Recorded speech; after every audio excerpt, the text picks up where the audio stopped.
नमस्कार। आज की इस कड़ी में हम लोग भक्ति के स्वरूप पर चर्चा करेंगे। भक्ति है क्या? भक्ति के अगर शाब्दिक अर्थ की ओर देखें तो भक्ति का मतलब होता है अलग अलग करना, यानी अशुद्ध और शुद्ध इनको अलग अलग करना, असत्य से सत्य को अलग करना, यह भक्ति है। और आज के संदर्भ में अगर देखा जाए तो भक्ति का मतलब होता है श्रद्धा, भक्ति का मतलब होता है सेवा, भक्ति का मतलब होता है समर्पण, सरेंडर आदि करना भक्ति है। तो सारे अर्थों में भक्ति का वास्तविक अर्थ यह है कि सत्य को असत्य से अलग करना। यानी इस संसार में सब कुछ मिक्स्ड है और मिक्स्ड होने की वजह से अशुद्धता है। तो अशुद्धता को दूर करने के लिए उनको अलग अलग कर दिया जाए। जब उनको अलग अलग कर दिया जाता है तो यही शुद्धता है और इसी शुद्धता को भक्ति कहते हैं।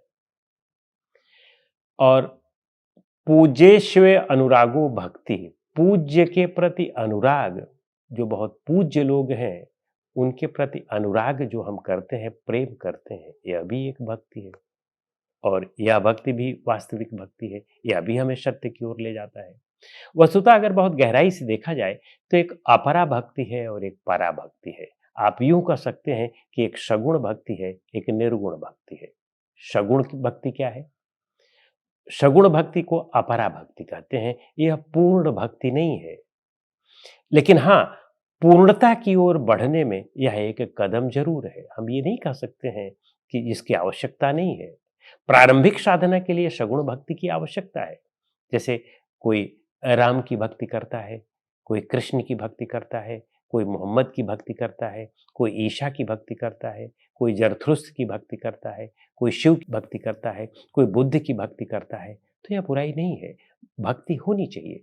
और मनुष्य का हृदय ही भक्तिमय है, इसलिए बिना भक्ति के वह आगे बढ़ ही नहीं सकता है। तो इसलिए उनमें भक्ति करें, लेकिन भक्ति का यह मतलब न हो कि पाषाण की मूर्तियों में हम भक्ति करने लगे और पत्थर की मूर्तियों में, पेड़ में, पौधे में, आसमान की ओर इस तरफ हम भक्ति करने लगे तो उससे बहुत ज्यादा हमें कुछ नहीं मिलता है। और मुझे जहां तक लगता है कि उसमें लाभ की बजाय ढेर सारी हानियां होती हैं और हमें ढेर सारा अहंकार पैदा हो जाता है और हम अपने जिसमें हम भक्ति कर रहे हैं उनको सबसे श्रेष्ठ दुनिया के मानने लगते हैं, बाकी लोगों को छोटा मानने लगते हैं। जबकि ये सारे जो है वह सीढ़ियां हैं और सीढ़ियों को तो अंत में छोड़ना पड़ता है।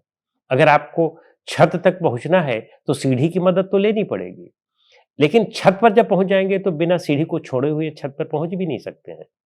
तो इसलिए ये सब सीढ़ियां हैं, इनकी आवश्यकता है। लेकिन यदि जीवित सद्गुरु हो, गुरु हो, महापुरुष हो, जिनसे हमें कुछ प्रेरणा मिलती है और जिनसे हमें ज्ञान मिलता है, जिनसे हमें महान आचरण करने की प्रेरणा मिलती है, ऐसे जीवित सद्गुरु के प्रति भक्ति ही वास्तव में सगुण भक्ति है।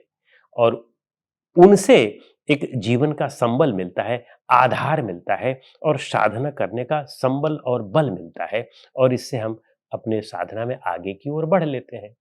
लेकिन यह अंतिम सत्य नहीं है, यह तो प्रारंभिक सत्य है। बिना इसके अंतिम सत्य तक पहुंचा नहीं जा सकता है, लेकिन यह अंतिम सत्य नहीं है। और परेशानी यही हुई है, दुर्भाग्य यह रहा है कि लोगों ने इस प्रारंभिक सत्य को ही अंतिम सत्य बता दिया और लोग इस तरह से भक्त हो गए कि उनमें भक्त कहा जाए या उन्हें अंधभक्त कहा जाए, यह बात समझ में नहीं आती है। इतने ज्यादा भक्ति में पागल हो गए कि बाकी लोगों को छोटा, निम्न और कुपथगामी, नरकगामी ये सब भी कहने लगे। जैसे कृष्ण के भक्त हैं तो वे राम के भक्त को कुपथगामी कहेंगे, शिव को भक्त को कुपथगामी कहेंगे, मोहम्मद के भक्त को कुपथगामी कहेंगे और मोहम्मद के भक्त हैं तो बाकी और लोगों को नरकगामी कहेंगे। तो इस तरह से ये चीजें फैलने लगती हैं, फैनेटिक भावनाएं फैलने लगती हैं और यह अहंकार है, विशुद्ध अहंकार है। हमें इस बात का ज्ञान होना चाहिए कि प्रारंभिक भक्ति ठीक है, लेकिन अंतिम भक्ति तक पहुंचने के लिए इन सब को छोड़ना पड़ता है। साधना के लिए भक्ति की आवश्यकता है और प्रारंभिक भक्ति में ये सब ठीक है, लेकिन अंतिम भक्ति के लिए इन्हें सब छोड़ना पड़ता है और इसीलिए उसे पराभक्ति कहा जाता है। और स्वामी शंकराचार्य ने इसको बहुत अच्छी तरह से परिभाषित किया है। उन्होंने कहा है कि स्वस्वरूप अनुसंधानम भक्तिरित्यभिधीयते। अपने स्वरूप का अनुसंधान, उसकी स्मृति और उसमें स्थित ही यही सर्वोच्च भक्ति है। यानी सबसे उच्च भक्ति है कि बाहर से हट करके अब बिल्कुल अपने अंदर आ जाओ, अपने स्वरूप में आ जाओ, क्योंकि अपना स्वरूप ही वह वास्तविक पूज्य है। बाकी बाहर की चीजें तो निश्चित रूप से हम गुरु हैं, महापुरुष हैं तो उनकी पूजा करेंगे, लेकिन उनसे भी सबसे पूज्य जो है हमारा अपना आत्म अस्तित्व है, हमारी अपनी चेतना है और अपनी स्वरूप स्थिति है। क्योंकि अंतिम सुख और शांति और संतुष्टि तो इसी से मिलने वाली है। वे तो छूट जाएंगे। एक समय होता है कि गुरु भी छूट जाता है, गुरु का शरीर ही त्याग हो गया तो क्या करोगे। और महापुरुषों का जिनको भी आप पूज्य मानते हैं उनका भी शरीर त्याग हो गया तो क्या करोगे। तो अंततः हमें अपने स्वरूप तक ही पहुंचना होता है और उस स्वरूप में पहुंचने पर परम विश्राम मिलता है, परम शांति मिलती है और यही भक्ति वास्तव में पराभक्ति है। और यहीं पर हमें पहुंचना है, यही हमारा स्वरूप है और इसी के लिए हमने जन्म लिया है। यही हमारा परम लक्ष्य है, यही हमारा मोक्ष है। नमस्कार।